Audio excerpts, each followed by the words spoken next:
Hey, man, thank you guys for watching the content, watching all of the interviews. Make sure you like, subscribe, and also leave a comment, man. Vibing with Veto. Just take 1 second out your day and leave a comment, like, or subscribe. Let's get back to the interview.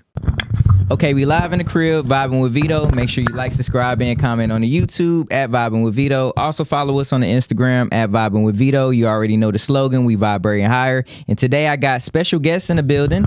Introduce yourself to the people. How y'all doing? We're good. Everybody, I'm Dr. Tamara. I'm Marcus Turner.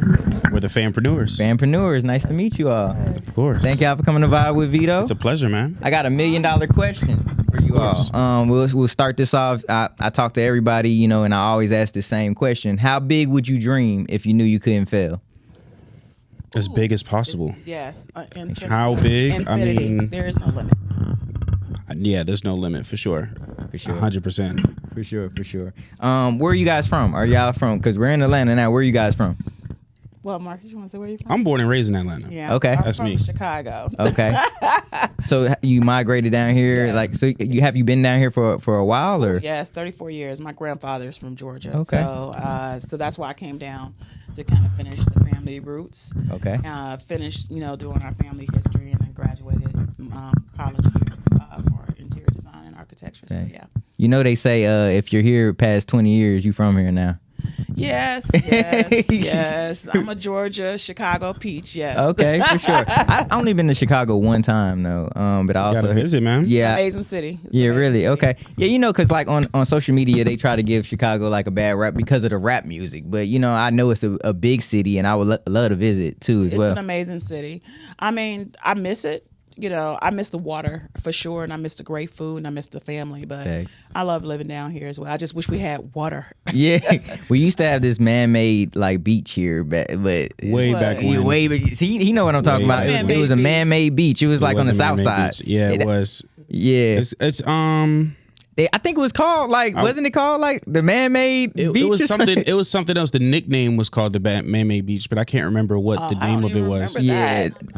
There we go, Sun Yeah, Valley Sun Beach. Valley. I remember that. Yeah, facts. Okay. It was- No, it that's was- that's not real. Yeah, of That's course. why it's Yeah, man-made. Yeah, that's right. not real. That's not real. That's not real. right. So yeah, let's talk about the journey.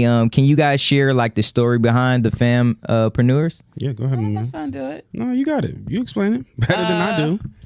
Where you want me to start? You tell me. Or we can. I'll make it even better. How did you all get your start, and what inspired the three of you all to come together on the mission?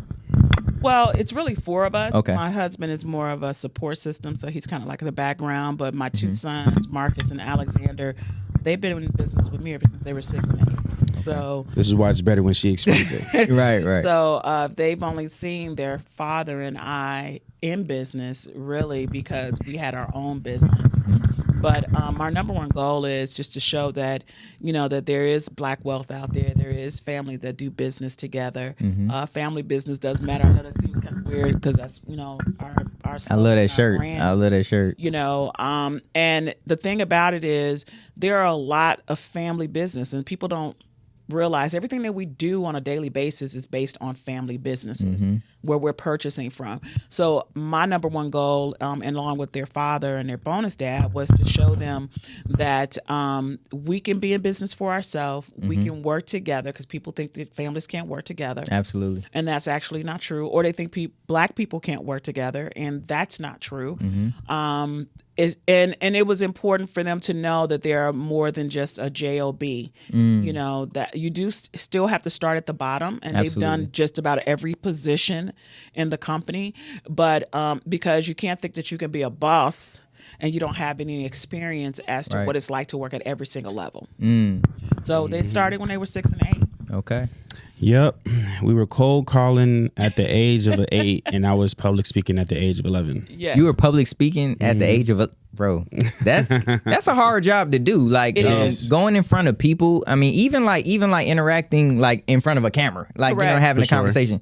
It's a hard job to do. So I commend you on that. At 11, that's crazy. Well, they didn't It have a is crazy. choice. Yeah, there was no options. Yeah. It wasn't like, hey, do you want to go public speak? No, it's like you go public speak, or you have to call 100 people before you go play outside.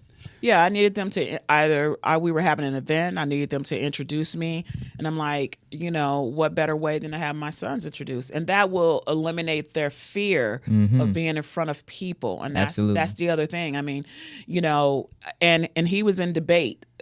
He still debates to me with this day. It gets on my nerve, but it's an amazing skill set. Like debate class, debate club. yes, Yeah, I was in the debate club in 8th grade. Yeah, I was in high you school. See how important it was for you to Absolutely. be able to know how to get through conversations without having to have an argument, or use your intellect instead of having to swear at somebody or use your fist or hands. Absolutely. So it was important for them to know that they had, one, be well-rounded, two, to be able to have conversations and dialogue and understand that you're selling yourself every single day. So no matter what you do, you are selling yourself. I'm gonna keep that with me too as well. Like, you're selling yourself every day. Like that's a gem, and people don't understand that. Like, when you carry yourself like a brand and you're actually selling the product. Correct. You are the product. Yep. No matter what you do. If you're a basketball player looking to be recruited to a big team, you have to carry yourself like, hey, I'm the star. You know what I mean? That is correct. Whatever you do, you're selling yourself as a brand. 100%. For sure. What personal experiences or challenges shaped your passion for financial literacy too as well? Would you say when we started trading? Well, let me rephrase that. And also building generational wealth. I'm sorry. It was at the age of 32, I had made my first $1 million. So, but I wasn't responsible.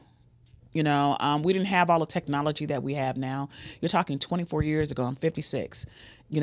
24 years, yes, the internet was out, this, that, and the other, not like it is now. Wasn't social media really, there wasn't social media at that time, 24 years ago when I made my first $1 million. So when I sit up here and think about what's going on now, had I had a better understanding, because I didn't grow up with money, even though we were middle class per se.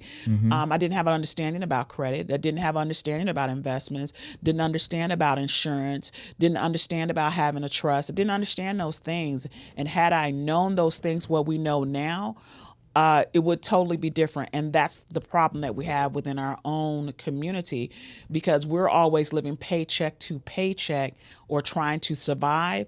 And if we learn that we just put a little bit of money away, not necessarily on a savings, but on an investment side or with an insurance policy, that we can actually build wealth. 100%. Damn. I want to be able to chime in on that as well.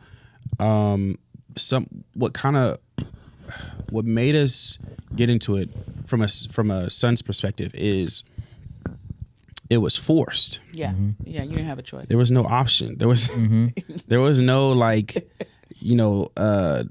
there was like, hey, if you do this, I'll give you this. There was no incentive. So she was like, either you learn this skill set or you get kicked out of the house. Correct.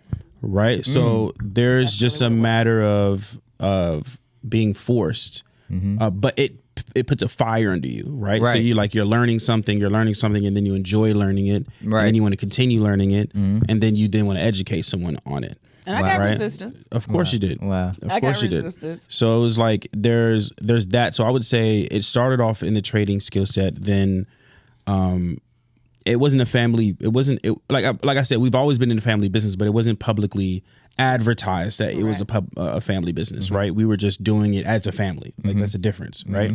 And so what kind of pivoted us to being into the family business sector, which will answer the generational wealth portion, is that we found out with trading is that people were trading with the money that they needed to pay their bills. Correct. And so because they were trading with money that they were paying their bills, we were like, there needs to be another option that allows a person to still be able to pay their bills, but also still be able to trade successfully, right? And so that's when we started leveraging credit, right? And so then that's when we started getting into the credit scene. But then credit wasn't just credit. It wasn't just funding. You had to learn how to repair credit. You had to learn how to build credit. You then had to learn how to get personal funding. Then you had to learn how to get business funding. And then you got family credit that's involved, right? And from there, we started diving so deep into the rabbit hole that the word trust and generational wealth continued to pop up. And, from there, then while we were running through these different types of businesses, because we had multiple businesses, and none of them failed, right? At least when we were, the family business that we started didn't fail. What it did is it evolved. And so like you had different experiences, different things that you would be learning, but the same question kept popping up every time we created a business. Right. How are you able to work with your mother? How are you able to work with your family? How are you able to work with your son? And so what we did is that we were like, why don't we just build a business revolving around the question that someone always asks? And I mean, contrary to popular belief, like my mom says, she made her first man at the age of 32. My brother and I were born into wealth. We weren't born like a regular individual was. We grew up getting pretty much anything that we wanted, right? So in order to build the generational wealth sector and things, it starts off, and we're 3 generations deep, just for understanding. But like starting off, it started off with the values that were being passed down. That's how you build generational wealth, starting off, to answer your question. Okay. And let me just add Go ahead. that the other portion of diving deep into the financial part was the people who were trading, and when we were talking about, hey, why don't you leverage credit? If you had a business, you can leverage it on the business side of it. And then when they were saying that their credit scores were like 5, and we were like, what 4. is? Yeah, we were like, what's going on? They said it was like 5 in the 500s, Okay. in the low 600s. We were like, whoa, what is going on here? And it was people that were older than me. That was because we had about 3,000 people in our trade community, and we were like, something's not right. But it didn't dawn. It's like You never know until you ask. Right, until you're in that situation or you're talking to people and they're not embarrassed to talk about their financial situation, but they trusted us and they were like, oh, well, I don't have any credit, or my credit is I only have a $300 credit card or $500, and I'm just like, what's going on here? And that really took us, like Marcus said, it really made us go even further and further. It's like you can't even invest if your own personal credit profile is not in order. 100%. You've got to have your personal stuff in order first so you can move yourself forward. And there are some things you could put in place while you're doing that, but it was just mind-blowing to see people that were 50 and 60 and late 40s and having a credit score of like 500, 550. It was mind-blowing. Wow. It's like, and that's the reason why we can't get where we need to go, because we don't have an understanding about financial literacy. Right. Do you feel that there's a stigma in the Black community about not understanding money, right? But not also wanting to learn the necessary steps to become wealthy? Do you feel like there's a stigma like that we kind of battle like as being African American? 100%. Let me say something real quick of something that I learned, and I don't know if anybody knows this, but everyone knows who Ford Motors is, right? Correct. There were 3 companies with Ford Motors. Explain. Okay. So, and that the Black community is what helped Cadillac become wealthy. So they originally had 3 companies, and one of them ended up being Cadillac. Somebody ended up buying the Cadillac dealership. And this was during the Great Depression. It was like 1910 or something like that. And don't quote me on the year yet, but it's around that time. For sure. And Cadillac was formulated. When Cadillac was formulated, they were about to file bankruptcy because at that time they did not have loans. So who ended up, and during the Depression, all the white counterparts had all their money in the bank. Well, the Black people didn't have money in the bank because they wouldn't let them have bank accounts. So what did they do with their money? So Black folks know how to save money. They know how to move money around, but they don't know how to understand the credit part because they only use cash. That's what our community does. So Cadillac was saved because 70%, it grew by 70% because Black folk who had saved money had literally saved that company. So when it comes to Black folks having an understanding about money, it is really about them being educated to know, hey, it's okay to use credit. It's okay if you use it the right way to leverage it for business. So it's not so much as we don't know, it's about we just have to train our people to have an understanding of how to navigate that way. Because our community, we've been robbing Peter to pay Paul forever. For years, okay? Absolutely. But we've always made it through, right? Right. And that's because we saved in different kind of ways. Yeah, we've been locked out of information. Yes. Right? So like she said, it's a lot deeper than just the back in the time that you're referring to, where they didn't allow us to have bank accounts. I mean, it was before that. I mean, in slavery times, they barely allowed us to breathe. Correct. Right? They only allowed us certain pieces of information. They only paid us minimum wage. So we were only given, we pretty much worked with what we had. Correct. Do you know what I'm saying? Like, and that's what creates intergenerational trauma and poverty, right? Is that we are taught something that we think is the rule, and that's not necessarily the rule. I mean, we operate off one rule, but the wealthy operate on totally different rules. Do you know what I'm saying? Like, how did Cadillac even become Cadillac? They had some form of resources and different forms of information for them to even create a company of that stature, right? Ford, same way. All the companies, they had different information. Why isn't there really any black car owners? The information is different. Right. Do you know what I'm saying? So I feel like it's also just a matter of not only were they not taught information, we were locked out of information at the same time. Correct. And we're the ones who invented a lot of stuff. Absolutely. Which is so crazy. But the financial part of it is we didn't have the money to fund certain things. And so now with the internet, what the internet has done is it has opened the door for us to grab this information, but it's about getting the right information. Because there's a lot of people out there that's giving incorrect information, only giving part of the information. So people get stuck and, it's a scam. Well, not everything is a scam. Not everybody is a scam either. Yeah, and it's so crazy that we think like that, because it's like, I mean, you hear something and then you hear investing, pay me to do this, and people automatically think that it's a scam, and it's not like that. You know what I mean? People you'll pay somebody else. You have to pay exactly. You'll pay a white man to do it. There you go. I wasn't gonna say that. I was gonna say that. Let him. Hey, let's be honest. Yeah, but you'll pay the other counterpart, but you don't even want to trust your own community. But then, unless we've gotten to that statue and we gotta flaunt and show everything, and my son has been debating. He's like, "Mom, should I buy a new car? I'm about to pay off my car. Because I'm like, dude." I've solidified that answer, by the way. What you gonna? I'm gonna get me a Maserati. Okay. There you go. I'm gonna get me a Maserati. Only not because it's a sports car and it's a Maserati. Right, only I know because it's not because of that. It gets you in different rooms. Correct. So that's the reason why I want. Because he drives a Kia. Can we touch on that? Go Absolutely. Ahead. So you said, okay, you're getting the Maserati because it gets you in other rooms. For sure. Explain. Yeah. So certain cars have different networks, right? So like let's say if you went and got a Lamborghini, you go to a Lamborghini network. There's just a source of people in Atlanta that only drive Lamborghinis. And there are certain places that you go to that you have to have at least $100,000 to a $200,000 car in order for you to get in the room.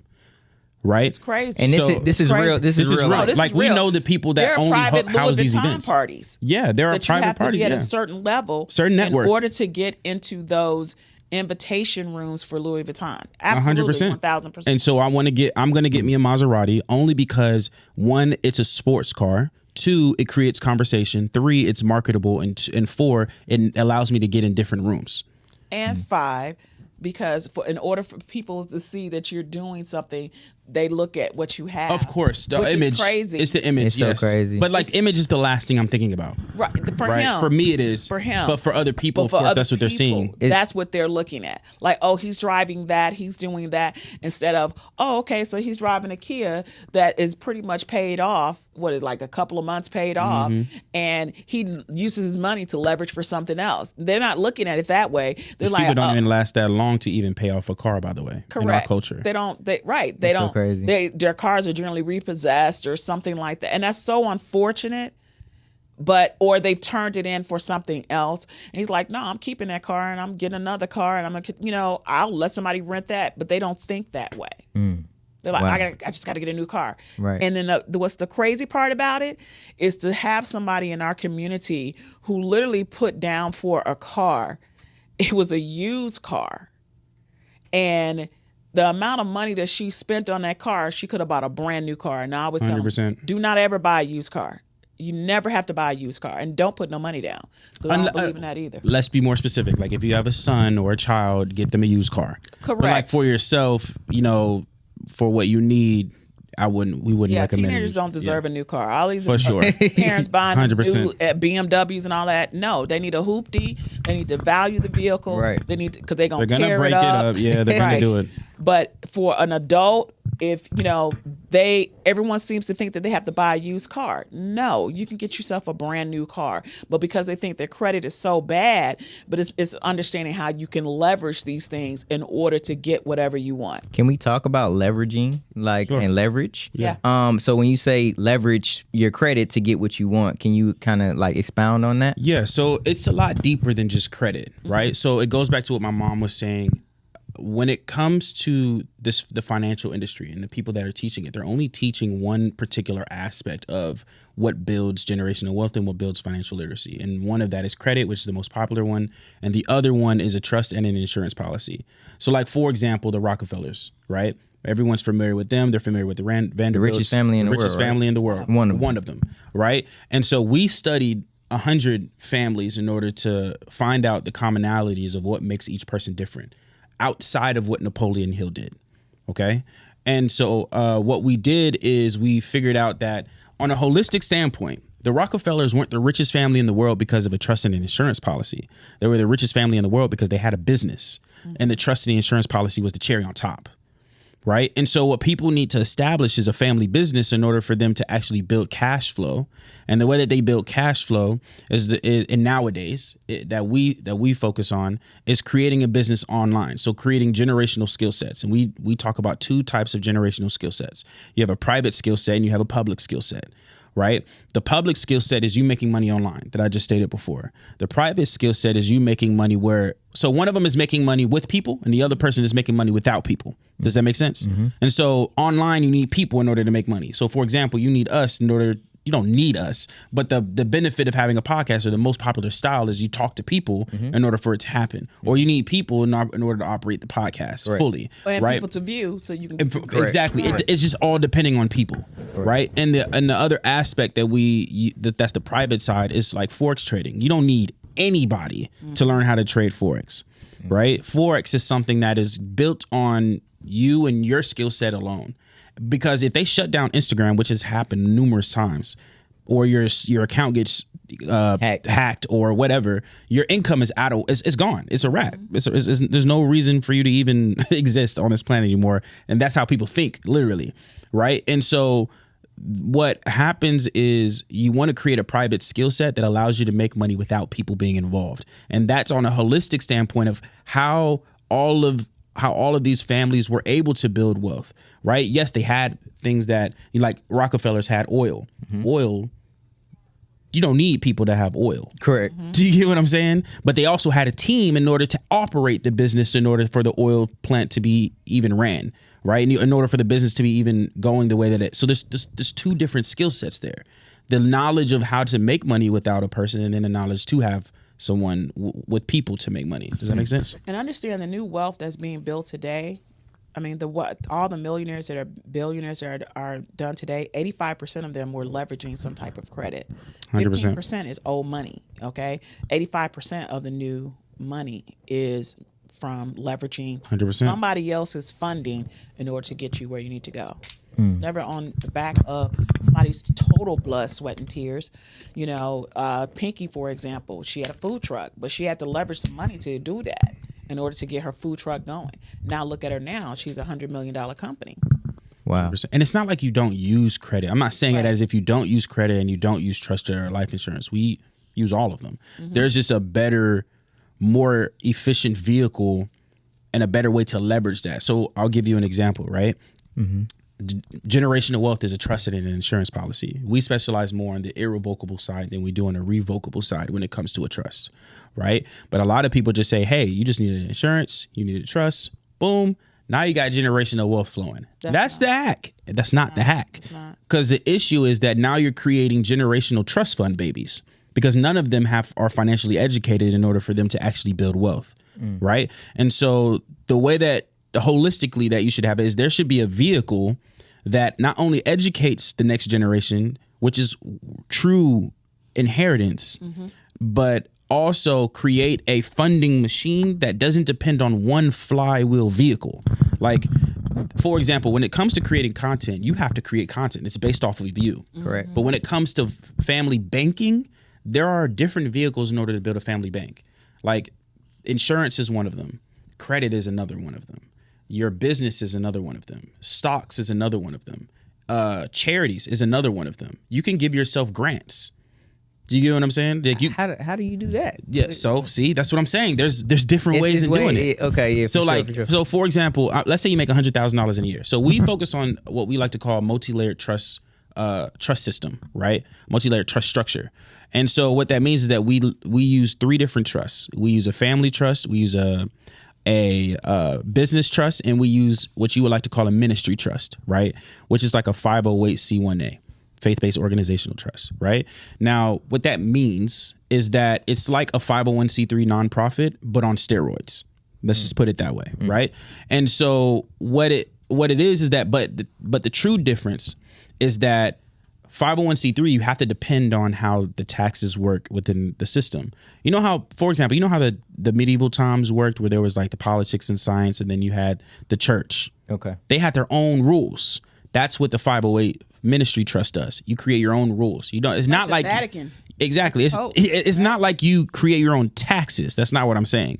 What I'm saying is that you just create your own rules. So like it's a faith-based organization, which means that it's a church or a religion or a religious activity. But you can define what church means to you. Correct. Do you get what I'm saying? What the definition of Right. Bro, this is crazy. This is my first time hearing this. Wow. you dictate how you want it to be in your, and I didn't mean to. No, you're good. You're good. You're good. You may want to flip your hat up a little bit because can't nobody see your face. Oh, for real? I'm sorry. Okay. My bad. All right. But yeah. Yeah. But no, it's really based on what it's almost like I don't know if you ever heard of the Lions Club or that they were the ones that used to wear these hats with a tassel on it, and they were private clubs. That was a faith-based organization. 100%. Okay, it was a men's group. 100%. Okay, and I remember growing up, and they used to do pancake events. I was giving out pancakes. It was crazy, but you'd be surprised.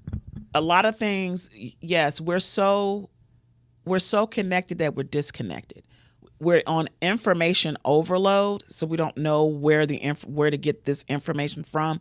But when you learn the way we teach, and you stay on that path. Because see, what happens is you'll get one information and you're stopping, and you go over here and you stop and you go over here. You got to stay one course. For at least a year. Yes. Mm-hmm. You got to stay one course and be like, okay, I'm going to do everything that's implemented. And once you see this over the next 6, 12, 18 months, you're going to be like, wow, your wealth starts to grow. 100%. And you mentioned digital, right? Digital what? That's the other portion. Yes. Because the digital space is an $85 billion industry. Everything online, teaching online, coaching online, information, it is an $85 billion industry. So when we say we help them create an online business, everybody has some type of talent. Okay. 100%. So for example, you doing the podcast, where's your ebook? Where's your how-to? Where's your checklist? The VIP package. These are things that you could be selling for individuals who say, well, man, I want to do a podcast, but I don't know how to do it. I don't know those people, so I don't trust them, but they know you. They trust you. So sell it for $17. You'd be surprised. People want this information. So our goal is to help the family create their own type of business, build up their family credit so they can become their own bank, they can become their own church, and they can build the wealth for generations to come. 100%. Facts. Okay. Damn, y'all broke that down like to a T. Mm-hmm. So how do people get in contact with you guys if they want to like learn these things? Because I'm interested too, by the way. Because you do have a family doing the business, man. This is the family here. I hope y'all got a family crest flowing somewhere. Yeah, you got your family crest. Yes, that's right. Our family crest right here. We don't go anywhere without it. 100%. Explain that. Ow. Sorry. Yeah, and then I'll answer the question too. So the family crest is important because it allows so for example, the crest is how the medieval times used to have it, where the shields, they'd have the crest on there, and it did two things. One, it associated to what family you were with, and it differentiated who was friend or foe on the field, especially in battle, right? Mm-hmm. And so the family crest is made to say you are a part of the family and you have access to the family trust. That's what the crest is for. Like if you don't have the crest, you don't get access to certain meetings, certain retreats, certain reunions, certain funding options, certain anything and everything, right? You're officially part of the business when you have a crest, right? And so, what do you mean? What family that everybody knows that's on this planet? The government. The government has a family seal. And London. Yes, London, 100%. Queen of England. Queen Elizabeth. Right. They have their crest on the gate. I don't know if you've ever been to London. When you go to visit the palace, what is on their gate when you walk up? It's their family crest. And the thing is, people don't think that far, that deep when it comes to the family crest. They just think it's a symbol, but like it really means something. You know, it really does. Like if you're born, you get certain pieces of the crest. If you're an elder, you get all the pieces of the crest. If you're married, you only get certain pieces of the crest. When you are getting to a certain age, you get a certain piece of the crest. Like just for example, when they used to knight people, they would add the helmet on top of the crest, knighting you back in the day for accomplishments. So then you would have to think within your family, what accomplishments are we putting together to knight our children, to let them know and acknowledge them for what they have going on. You know what I'm saying? So like the family crest is more important. That's why I was asking, do y'all have y'all family? I hope y'all have it. And if not, hopefully this conversation changes that. I mean, for sure. But let's take it even a step further. When Queen Elizabeth died, her son, King Charles, had an endowment. She had an insurance policy.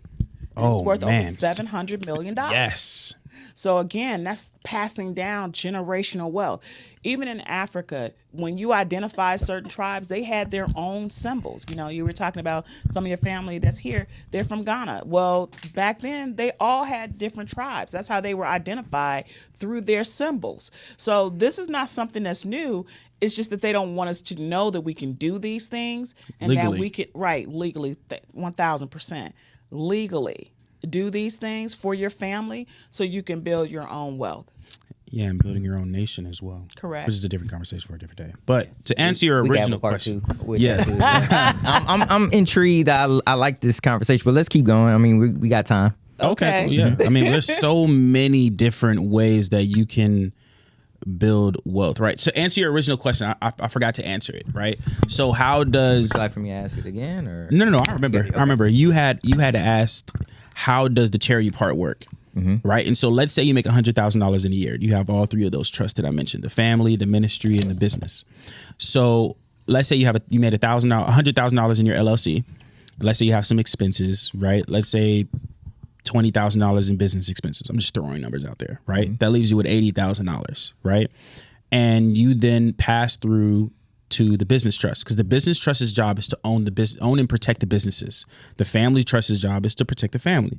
The charity trust's job is to help you with taxes and all these other great things, and to build a charity. Because a lot of people, when what happens is that, I'm gonna explain it. So let's say you have $80,000 in the business trust. When it comes to an irrevocable trust, the pros and cons of a trust: you have revocable and you have irrevocable.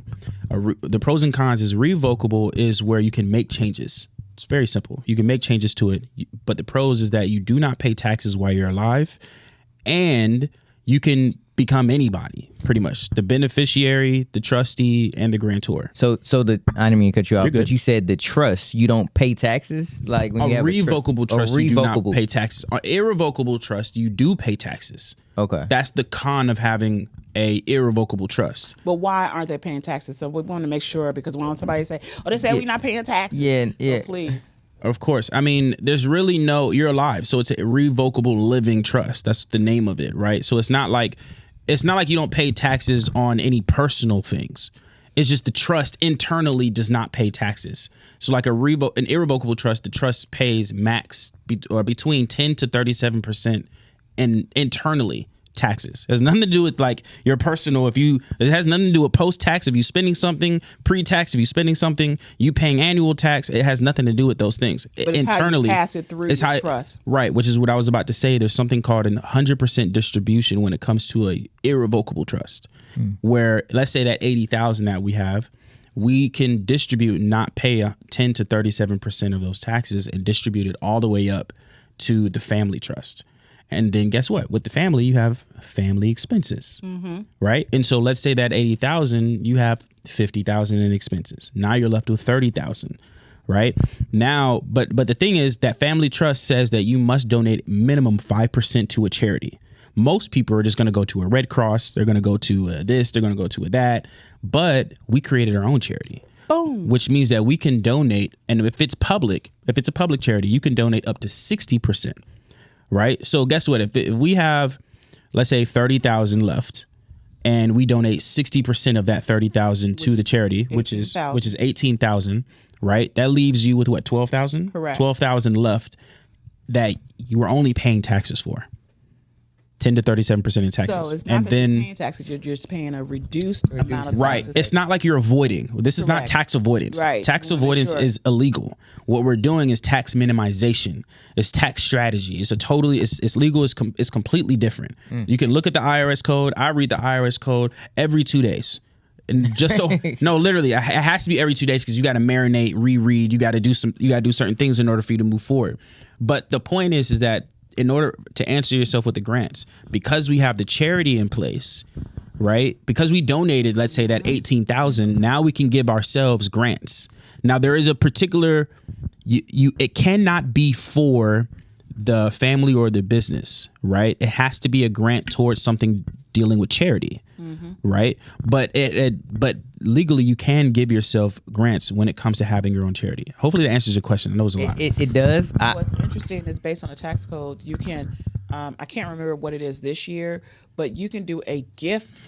A gift. Yeah, you can gift yourself up to a certain amount. Right. So it used to. You got to pay taxes on gifts, though. 13,000 personally. Not a gift. Yes, you do. Personally, you have to pay taxes on the gift. Not a gift. You do. We're gonna check. The trust does not pay taxes, but right. Personally, if I give him $10,000 in a gift, thank you. The trust does not. Right. The trust does not pay taxes, but he personally has, because it counts as income.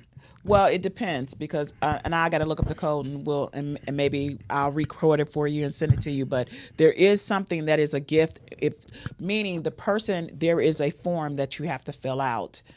And I'm not going to go there because it used to be under cash gifting when people would be gifting people money. But there is an actual form that you have to fill out that literally exempts that person from having to pay taxes when it's a gift. But we're not going to, we'll have another conversation. Yeah, that's actually another conversation. But there's multiple ways. But what Marcus is definitely telling you, how we are passing it down and how the money is being changed. It is minimizing the amount of taxes. Instead of paying taxes on that 100,000, okay, which is at 30, let's just say 37%, okay, you're paying taxes on the 12,000. That's a whole big difference of paying 37,000 versus paying only 5,000 or 4,000. Wow. That's how you're able to minimize it. Wow. Did I say that okay, man? All right, so I got a few more questions before we get out of here. Why do you believe leaving a legacy is essential for family survival and growth?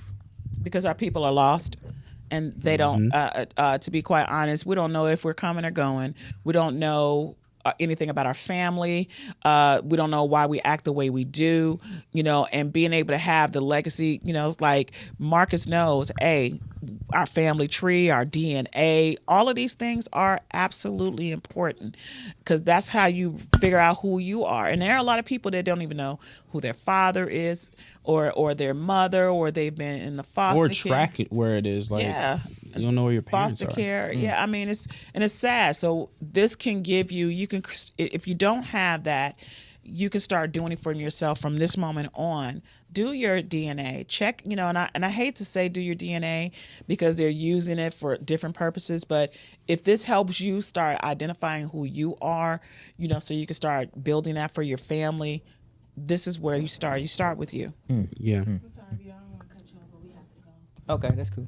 All right, so we'll wrap it up. My bad. Okay. But thank y'all for coming to Vibe with Veto. Yeah. I do want to have a part 2 with you all if we can. I was gonna build out a set for you guys, but we couldn't do it because they're doing something else. But I would like for you to bring all your members. Okay. Sure. We have a part 2. I'll get your contact. I know we was going through Brendan. Shout out Brendan. Yeah. And we'll make this because this was a lot of information that I want to. Yeah, sure. I want to just tap in more and tell the people how they can actually tap in with you guys. Of course. Yep. Yeah. So we have a a book. It's called The Black Rockefellers, because that's that's another way, like a way that we represent ourselves. It's called The Black Rockefellers. You can go to the blackrockefellas.com and actually get the book, right? You definitely want to tap in. We teach you a lot of different strategies. We're actually coming out with a volume 1 and 2 where we actually will give you some of these trusts for free within the book. Okay, so you want to make sure to tap in, and so you can get updates on those. And then if you want to follow me, of course, you can go to Marcus Turner Official, Markus Turner Official, or you can tap in with us on the Famprenuers. Famprenuers, TheFampreneurs, or you can follow me at Tamara Allen, TAMARRA Allen, ALLEN. And we'll see you next time. Yeah, man. Hey, it was a blessing meeting y'all, and I hope we can continue this conversation. We'll get each other's information. We'll do that. All right. Thank y'all for coming to Vibe with Veto. Okay. Of course. Appreciate you, man. Hey, it's been another episode of Vibing with Veto. Make sure you like, subscribe, and comment. You already know the slogan. We vibrating higher, and we gone. I like that.